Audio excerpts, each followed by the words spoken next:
Councilman Doran? Here. Councilman Monty? Here. Councilman Vidal? Here. Councilman Jordan? Here. Councilman Bartolomeo? Here. Department Mayor. Councilman Henwood is participating via telephone. In compliance with New Jersey's Open Public Meetings Act, Chapter 231 of Public Law 1975, I hereby declare that adequate notice of this meeting has been provided specifying that this meeting would be held on this date in the municipal building, 55 River Road, Edgewater, New Jersey, at 7 p.m. This notice was sent to the Record and Jersey Journal, posted on the bulletin board in the lobby of the Borough Hall, and posted on the borough's website. Councilman Vidal, will you lead us in the salute to the flag? I pledge allegiance to the flag of the United States of America and to the republic for which it stands, one nation, under God, indivisible, with liberty and justice for all.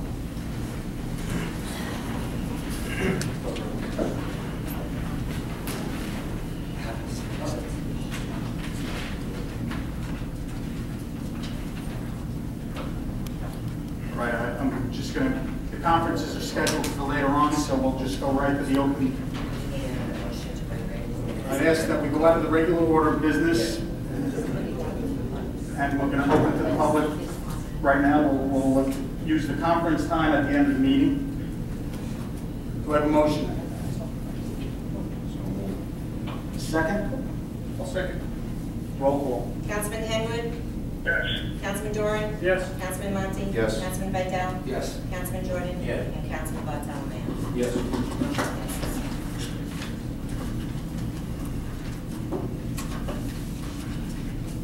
This time, I'd like to open the meeting to the public. Anyone wishing to be heard? Iris.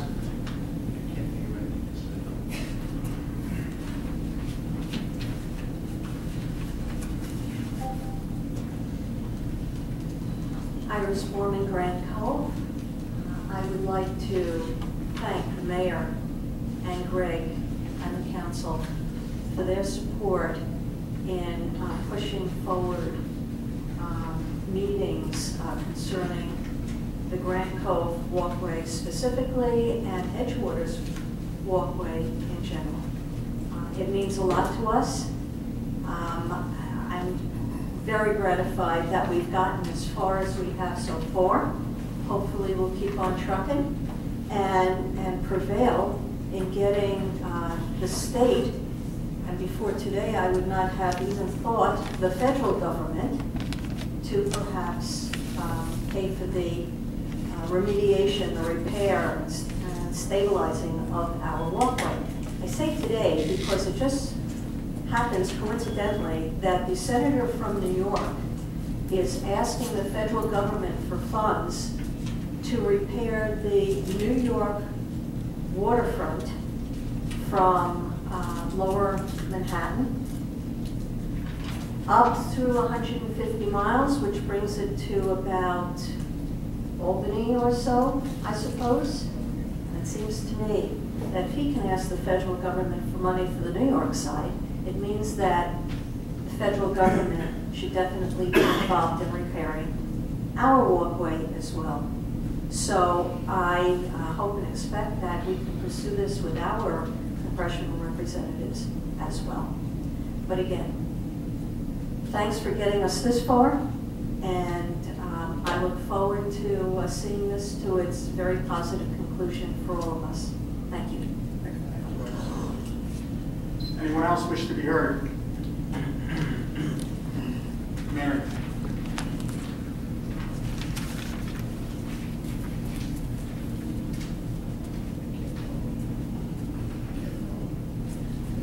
Mary Hogan, 606 Undercliffe Avenue. I have a couple of issues that I wanted to, first of all, I want to thank you for moving the conferences to the later part of the meeting and allowing the public to speak first. That helps. I know you guys will be here late, but we appreciate it. The traffic on Undercliffe Avenue, I was once asked by Councilman Doran how we can, what my opinion was in terms of hoping relieve that problem, especially with the school, and now that the people on River Road have discovered when River Road was closed that they could come off through Undercliff Avenue and get, bypass some of the traffic. But coming before the planning board, there is an application on Undercliff Avenue, just down the street from Mr. Doran's house. I presume you got a notice on it, where it's a 100-foot long lot. It's the old Villa Tijuana site there.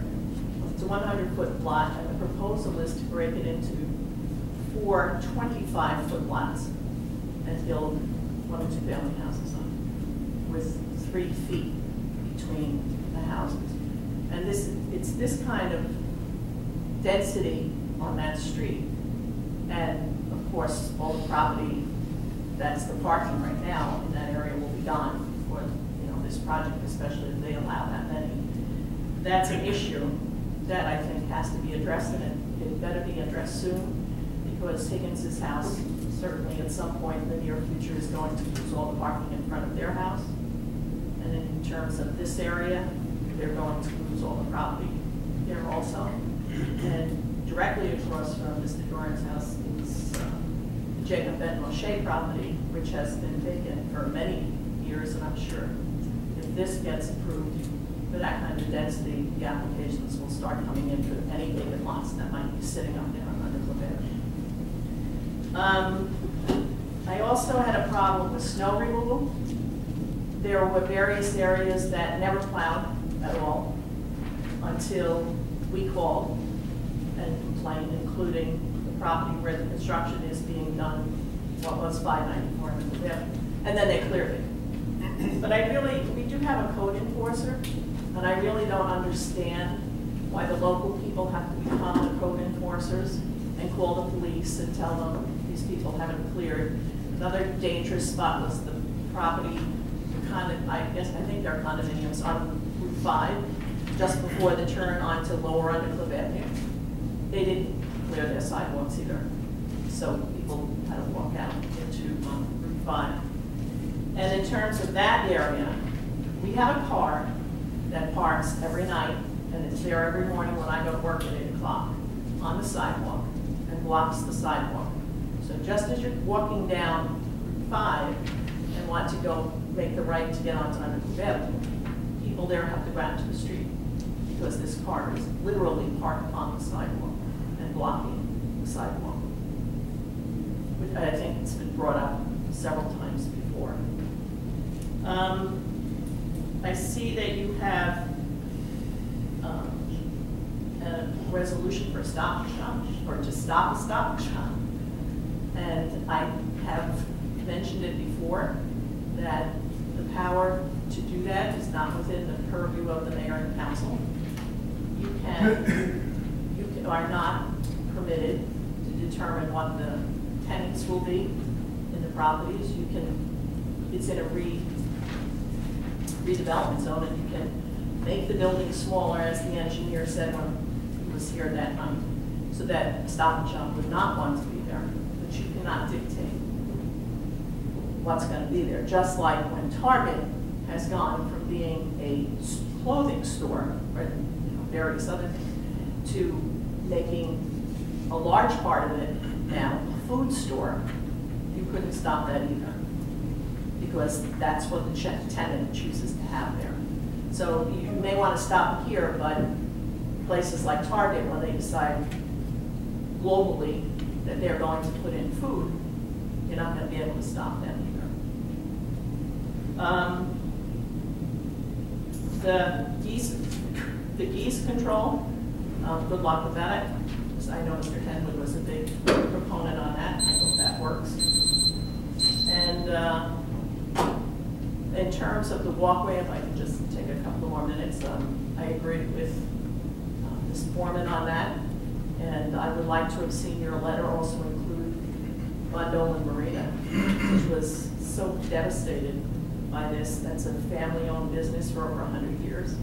Same family, and that would have been, I think, an appropriate thing to include in your letter to the DEP. Thank you. Thank you, Mayor. Dennis?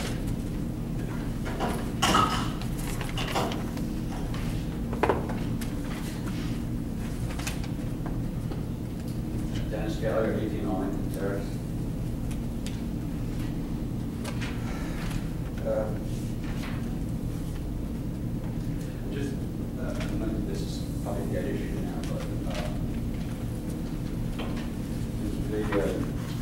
the traffic is bad news already, and we seem to have abdicated responsibility for what goes on down there, as far as just handing it over to somebody to do what he wants. We've got a problem with traffic, and you wouldn't even do a traffic study for that end of town. It's just wrong. I think you should revisit it. You should at the very least get a responsible traffic study, without just saying no, there's no problem here, or we're not going to go against this guy that is all powerful. Also, I appreciate that you're looking into the Breland building that should be in fact devoted to recreational uses. And I know that you came back and said the developers doing it. Unfortunately, the developers are not doing anything. It's nothing's happening here. It's whenever they have too many people that they need to employ or something like that, then they throw them out at that. But basically, there's nothing going on here. And also, in the process, I think you come forward with basically that building is rather large. The stipulation was that we were going to that was going to be entirely for recreational purpose. We've already given maybe a third, a quarter of it, something like that away because we had some sort of emergency. No, don't want to talk with. Okay, no, really, do you? Thanks, Dad. Well, you frowned like you didn't know what I was talking about. Do you understand what I'm saying? Dennis, I'm not frowning in response to you. I'm just listening to Dad. Okay. We're supposed to have recreational use of that thing entirely. We've given away part of it already. I think that whatever the square cubic or the cubic volume of that building was when it was in use, and it was turned over to, it was going to be turned over to the town for recreational uses, should be honored. It shouldn't be, okay, we've got, we had to put these, this emergency, we had to use up part of that building for an emergency.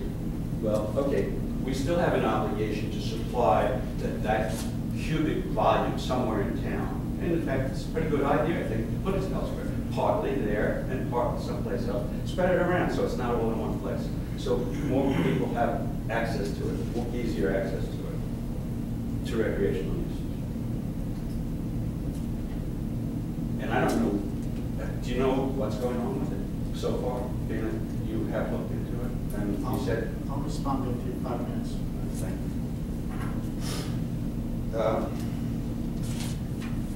Do you have any idea how the ferry's going with revenue? Are we making money or are we losing money? I don't have any numbers right now. Greg, do you have any numbers? Ridership has increased. It continues to be an expense to the borough. In other words, we're subsidizing ridership.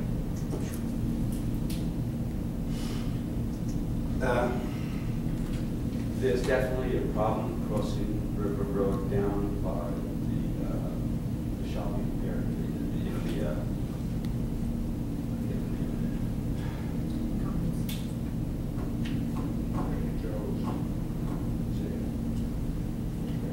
Trader Joe's.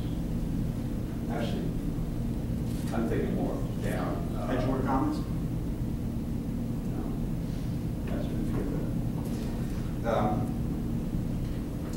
how about when we had the storm, the police parking lot was flooded, couldn't get the cars out? Has that been addressed? Have we remedied it? Or if we have another incident like that, will we be able to get the cars out? Honestly, I wasn't, you talking Sandy or the... Sandy. Sandy, My understanding was that the police cars were trapped behind, they couldn't get out. couldn't get the cars out. This building does? Yes. The intersection typically floods like several of the other intersections, but the access road in the rear provides an egress for municipal vehicles. Did you have use of all your cars?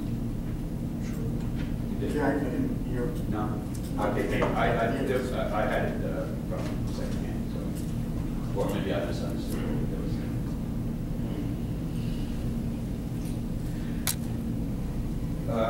A long time ago, I went to a court proceeding in the county that involved, it doesn't much matter what, really involved basically Mr. Diabetes took the stand and testified on some matters, and in the course of it, mentioned that he had just bought the property that is immediately north of the Lakeshore parking lot. He had just bought it, but he could make no use of it at all because the town had just previously put in place an ordinance said that a steep slope cannot be messed with. He testified to that in court. He immediately turned around and devastated what had been like a mini forest there, a beautiful thing. He just went in there and mowed it down. We have the power within the town here to simply say, hey, you got to do that. You got to fix it. No, we don't have the state come in and tell us it's got to be fixed.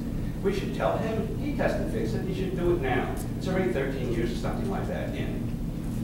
But we don't need the state to come in here and tell us to do that. He did it in our face. It has made no use. Why 13 years later are we still looking at that thing like that? Thank you. Thank you. Anyone else wish to be heard?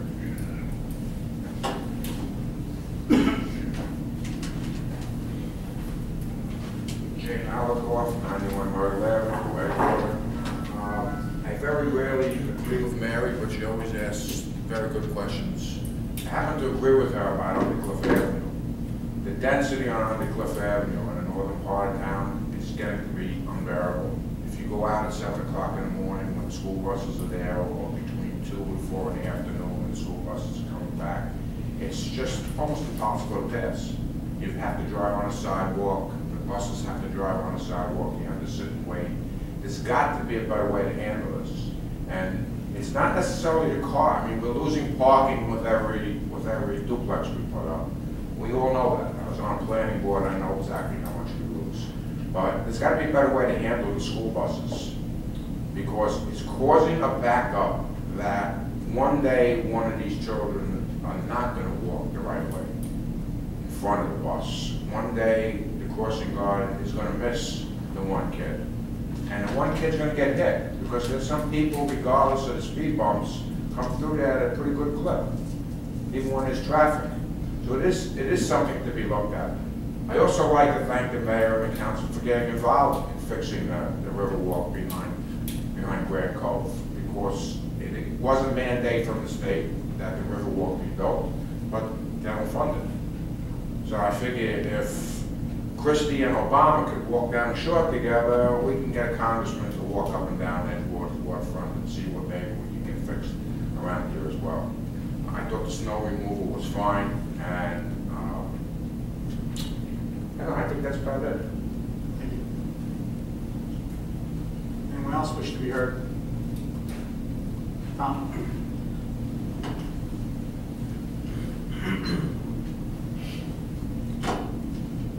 Good evening, Mayor, and to the council.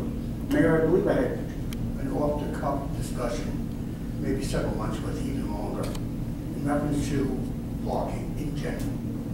And because of Edgewater topography, all the homes on the west side of Undercliff Avenue would have to be in, this is for putting carports in, the subject matter, would be in a cut-fill situation.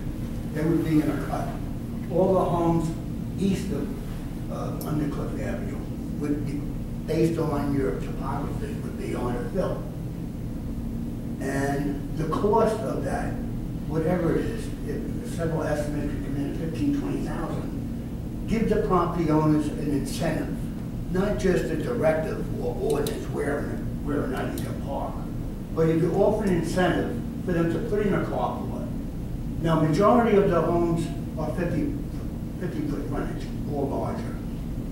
Those with 25 could still do it, but they would only probably get one car, and if they have any openness, maybe 2 cars would tandem, one behind the other.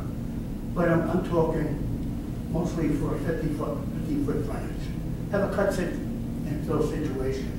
And at the cost, for argument's sake, running you $20,000. All right? Give the homeowner a tax break, where his investment is not being penalized with an added assessment, but with, say, a 20% year for 5 years, the straight line approach, where you take it off his taxes, and it applies itself. You'd be picking up cars off the street, and also allow him to park in front of his carport. You'd be picking up on a 2-car carport without tandem. One vehicle per house that has two. And I think in that approach, you may have more participation if a resident feels that he's getting a benefit, not just throwing money away or having an improvement made only to have an added assessment. And you could have it color-coded with the tax department. As your quarterlies come in, you could earmark it for 1 quarter or 2. That's something that can easily be worked out. You can have it color-coded for if it's a 4-year period or a 5-year period, and have each color represent their respective year. The other thing, I just want to make a quick comment. In reference to the question that Dennis, I think he was trouble hearing and understanding back there. But I think Dennis was getting to the question of how much is it costing the town by the bus situation. Because I think the town receives so much received by each person utilized. And I've always maintained that's an expense I would well incur for 2 reasons. Number one, you're offering the community and its residents another alternative means versus bus, New Jersey Transit. Second of all, by having a ferry there, those that utilize it are cutting down waiting costs or tire costs tremendously. Plus, you have equity. You're building equity in everybody's home, but in the fact that you have it in your community. If there's any monies that were wasted, they were wasted long years ago, with the cost of the land acquisition, when it was estimated for $2.3 million with everything, it wound up $6 million. And in a rush to fill the financial gap, because the mayor at that time was adversely against that land acquisition because there was an adverse property seller. You'd wind up in court for how many years? And that's exactly what transpired. The cost went from an anticipated 2.3 to 6 million. And to fill that monetary gap, the council members at that time went for Green Acres. And now you're paying for it again with a $5 million cost you're incurring that Veterans Field. And besides the 2.3, it still costs you another $1 million for construction. That's just for construction. What do you spend it for dredging? And that was going to be a reoccurring expense, whether you own it, whether you went for funding or not. I mean, that's a reoccurring expense. It has to be done periodically, else the stench, particularly having it situated next to the residents of Admiral's North, I mean, it's only larger. So those costs are long been incurred. And for the most part, by the speakers that asked questions. Thank you. Anyone else wish to be heard? Mallory.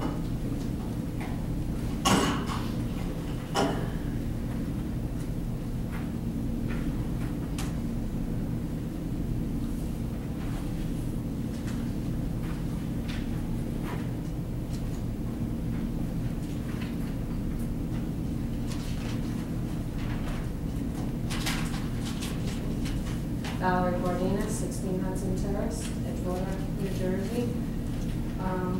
Sorry, I don't know why I brought this up. I have it. I just want to clarify, Ms. Hogan had talked about development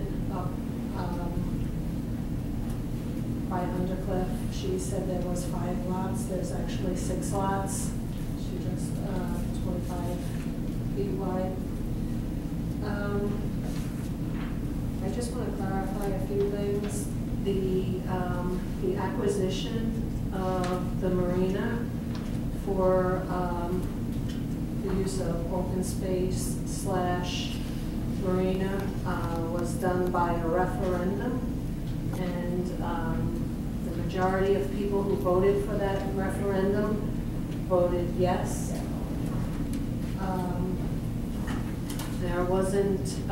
There were people who behind it supported the referendum. However, it wasn't an independent or a Republican or a Democrat thing then. In fact, the independent coalition wasn't even organized then. So I just want to clarify that. And as far as the buses for the ferry, I think the ferry could be a great thing and it could make money if it was run probably like a business should run. I never understood why the ferry stopped at 6 or 7 o'clock, you know, especially when people who are using it would like to go to Broadway and use it to come home and on weekends. So if you're going to have it, it should be run and make it successful. I do oppose funding the jitney bus to deliver people to their homes. My daughter travels back and forth to the city. She has to pay. It costs her quite a lot of money. And we are residents here, we are taxpayers, and nobody subsidizes that. If you can afford to pay $11.50 to travel back and forth on the ferry, that's a great thing, God bless you. But that shouldn't entitle you to a free bus ride door to door. I'm out there sometimes 7:30, 8:30, and there's one person on that bus, and they're being delivered right to their front door. That's great. But you know what? They should be able to stick their hands in the pocket, even if it's $1. They should be contributing something towards that ride. And maybe it's time for you to do a consensus on how many people actually utilize that bus. The cost of paying for the bus drivers versus who's using it. The other thing I just want to make a statement. I think the public has been greatly disadvantaged with the way these meetings are run, Mr. Mayor. Generally, you know, and I invite you, if you don't want to go to other towns to their meetings, you can probably find a lot on cable, Time Warner, or Files. Montvale has their meetings online. Even Fort Lee has their meetings online. I get why you restrict it to 5 minutes. And I even understood when, during Mayor Mercer's tenure as mayor, she said you direct your questions to her. However, there was a give and take. We come here, and I've said it often, we say what we have to say, you stare at us with blank faces, sometimes disdain, and then there's no answer. You say, your reply always is, you have your 5 minutes. You selectively pick what question you want to answer, and then if you answer it wrong, or you answer a question, in my case, that I never asked, I asked something else, I'm not free to correct you, perhaps you misunderstood me. This is not democracy. This is not the way it should be run. You have nothing, you know, it's almost like you're fearful of speaking, that you're going to say the wrong thing. We just went through a reval, a master plan reval, through budget hearings, through so many different important, costly things. You know, you do serious business. And you vote here, and I don't hear a single word, a question asked. I mean, Catherine Gregory, you had a room full of people asking questions. Catherine Gregory gave her, her speech about the master plan, and nobody asked a question. And I found that really, really seriously scary, considering she made so many mistakes on it that each ordinance, every time we spoke about an ordinance, it was redone because there were mistakes. There's mistakes in this master plan that you adopted, but you wouldn't know because you never asked questions. I'm sure, honestly, I don't think I'm smarter than anybody here. But I don't know what you think. You know, Mr. Bartolomeo, I'm sure he's a really smart man. You know, he's a businessman, successful. I've never heard him speak. I've never heard his voice. You know, Mr. Doran speaks once in a while, Mr. Monty, they don't even give reports anymore. This is not democracy. This is not, and I think you're doing the public a great injustice. And the perception is that you're hiding something. That may or may not be true. I don't know. But it's your own doing for that perception. Thank you. Anyone else wish to be heard? Hearing none, I'll close the open portion of the meeting. Valerie, I'll start with you in response. I was down with Nancy. I mean, the meetings haven't changed anyway that since the 7 years I've been around, 7 to 8 years. I look on cable, I see other towns. It's not going to be, you have 5 minutes to express your opinion. I believe everybody up here respects your opinion. We might not agree, but at the end of the day, we take it into account. Some of the meetings that I remember going to early on in my council career, just because people aren't speaking up here doesn't mean they're not doing their work. Minnie Monty might not say enough for you to be satisfied. She's one of the hardest workers up here. And to the point where when I got on, one of our points is town business here at this meeting. I do go back and forth at work sessions with you. I would hope you would agree with that. It's town business here. No one should be showing up here to perform theater and, you know, any surprises. If there's any questions, they should have been taken care of Friday when they received their agenda on Thursday night. I'm not going to go back and forth with you, Valerie. This is a prime example. You answered something I never said. I never said that you didn't do your work, and this is a prime example. There's nothing to hide. This is not town If there's anything business. to hide, This is people's expose business. it. This is a prime example.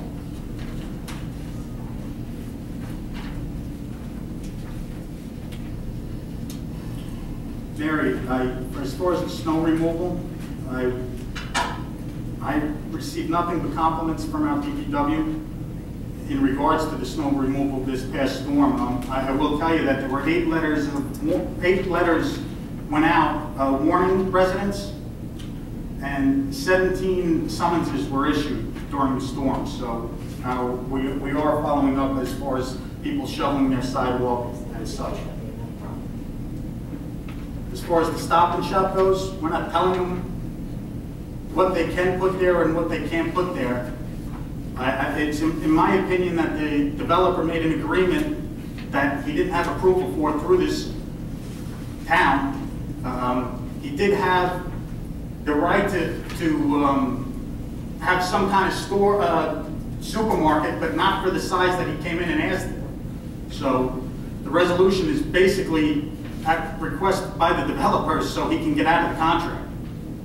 That was never approved through the borough anyway. Dennis, as far as the traffic study and the Breland building, traffic study, Dennis, I mean, we do have problems. The borough of Edgewater deals with a lot of traffic that isn't just in borough traffic. I mean, we're in between the George Washington Bridge and Lincoln Tunnel. Everybody's shooting through here now. I mean, if there were traffic studies, how many are non-residents? And I don't think necessarily that we should be affected. I mean, we promote ferry service to try and get our residents to use the water, and I think the future for Edgewater is to promote waterway ferries, you know, so I hope that answers. As far as the Breland building, there's a permit issued for the demolition. I believe there's a deed restriction. I believe the deed restriction is being followed. I believe their intent is to go with a spa/health club. I believe that's a recreational purpose. I hope that satisfies your question. I know you don't want dialogue, but I would hope that you take into account that the entire cube of that thing should be honored. Thank you. Jay, as along with Mary, we're looking into trying to, listen, my kids were up at George Washington. I have the same concerns you do, and, you know, but it's definitely something the police chief's always looking into, and people at the school as well. So I hope I answered your questions. Thank you.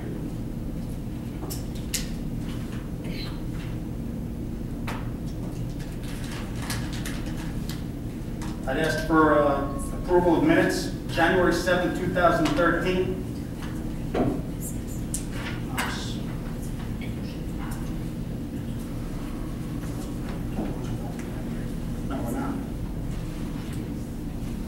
I'd ask that we, for approval of minutes, the January 7, 2013 signed by reorganization, the January 22nd, 2013 regular and closed.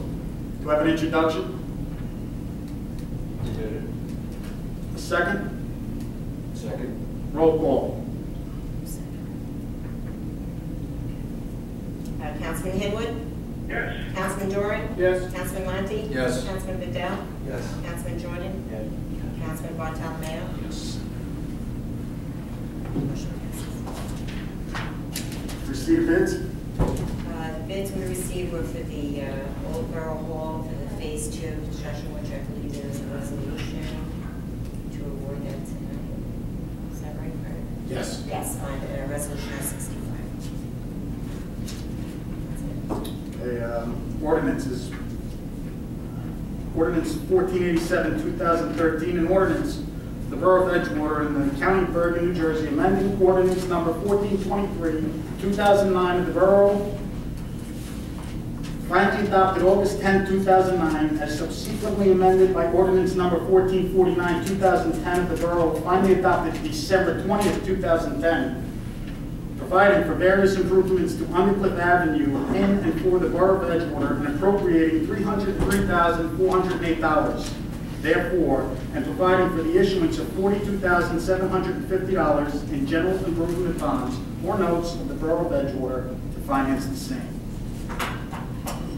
This time, I'd like to open the meeting to the public on ordinance 1487, 2013 only. Anyone wish to be heard? Mary.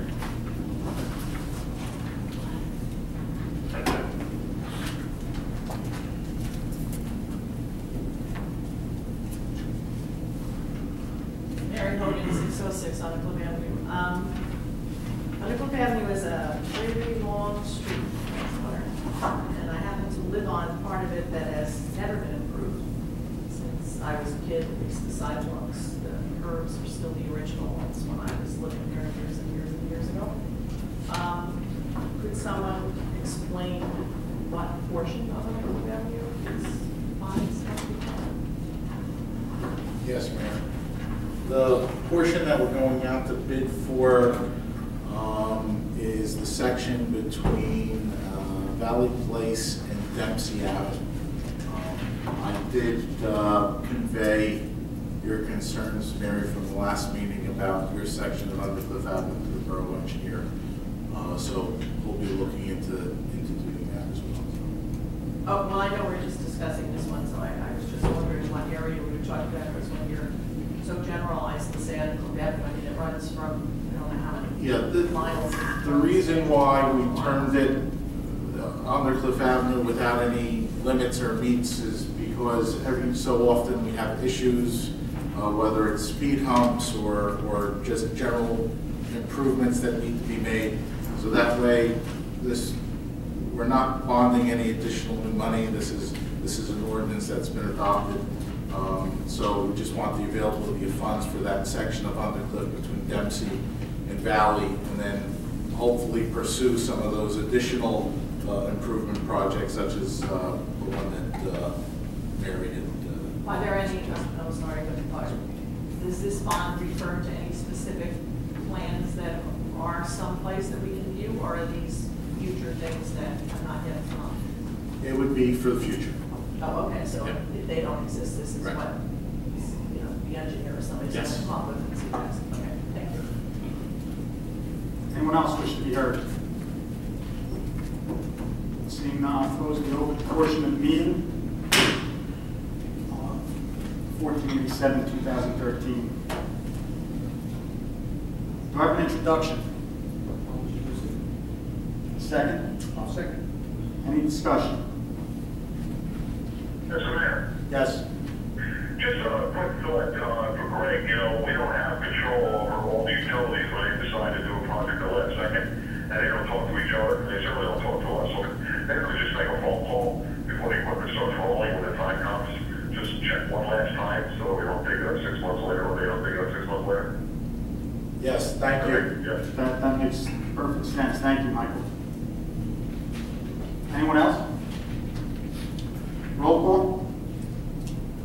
Whereas an ordinance of the Borough of Edgewater, County of Bergen, New Jersey, amending ordinance 1423, 2009, for the Borough final adopted ordinance 10, 2009, the Borough final adopted ordinance 10, 2009, as subsequently amended by ordinance number 1449, 2010, the Borough final adopted on December 20, 2010, providing for the various improvements for Underhill Avenue, the Borough of Edgewater, and appropriating $303,109, therefore, providing for the issuance of $42,750 in general improvement bonds or notes of the Borough of Edgewater to finance the same is hereby adopted. Councilman Henwood? Yes. Councilman Doran? Yes. Councilman Monty? Yes. Councilman Bedell? Yes. Councilman Jordan? Yes. Councilman Bartholomew? Yes. Motion passes. Next ordinance, 1488, 2013, an ordinance of the Borough of Edgewater in the County of Bergen, New Jersey, providing for the acquisition of a new rescue boat for the Edgewater Fire Department in and for the Borough of Edgewater and appropriating $510,000 therefore and providing for the issuance of $121,000 in bonds or notes of the Borough of Edgewater to finance the same. At this time, I'd like to open the meeting to the public on 1488, 2013. Mary.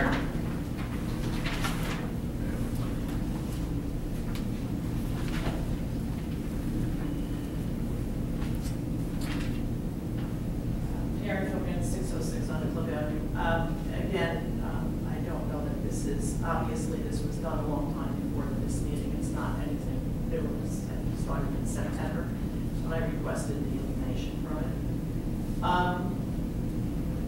But my question on when I was reading it, and I don't know if it was in the paper, when they wrote it, Mr. Bronze or where it was, but the ordinance itself is not just for the acquisition of the boat.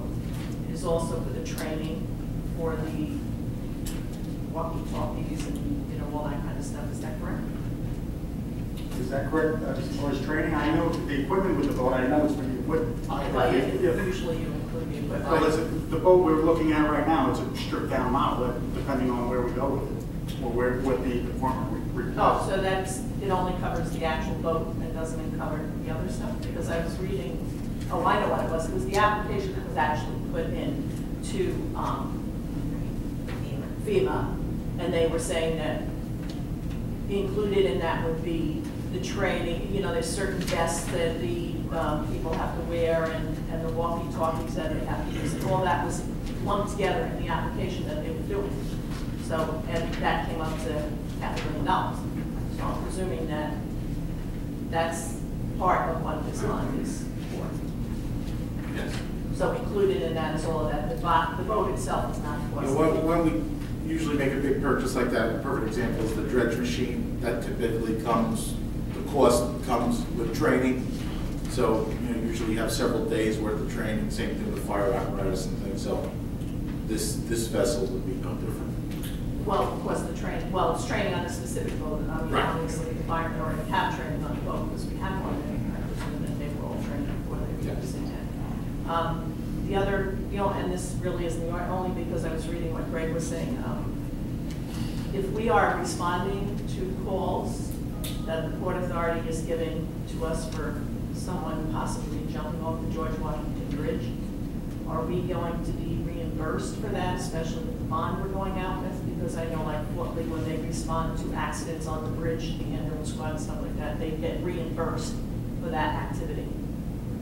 And you were quoted saying that one of the reasons we needed the boat was because we were getting calls from the Port Authority. Not that I think you should respond to those, because I think it's very, very, very, very, very few people that survive. And I really don't think the fire department should be picking up bodies floating in the river. That's not, you know, our fault. I know there It's is not our job. There is a reimbursement system in place with most state highways when emergency responders respond. I can't recall the borough ever requesting a reimbursement for any marine activity. There very well may be that we're not aware of, but I'm sure we would have been aware of it by now. Well, if we're going out to $500,000, then, I mean, I know a lot of it's coming in as grants, but maybe that would be something we should really Sure. look into. If we're going to upgrade the boat to respond to things like that, that we would get reimbursed back when the request comes from, you know, a party that has money.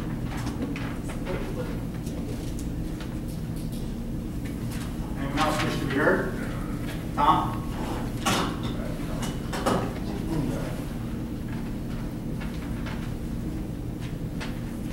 Mayor, a question. What exactly is the total amount being spent, not appropriated as outlined? What's being spent on this acquisition? I believe the cost of the boat is $140,000. There could, you know, we're not finalized on what equipment we put in, but, you know, it could go up another 30 to 50, but, I mean, we're not. And of that figure, is it going to be offset by any grants of any nature?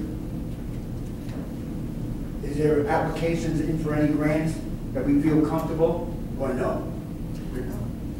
Yes. So there is. So there's going to be a substantial, hopefully, a substantial reduction from that $140,000 figure. Borough would be covering a quarter of the Well, cost. what's being presented, even though I'm only the second speaker, and the question that was questioned, even though it was only introduction, is a far cry.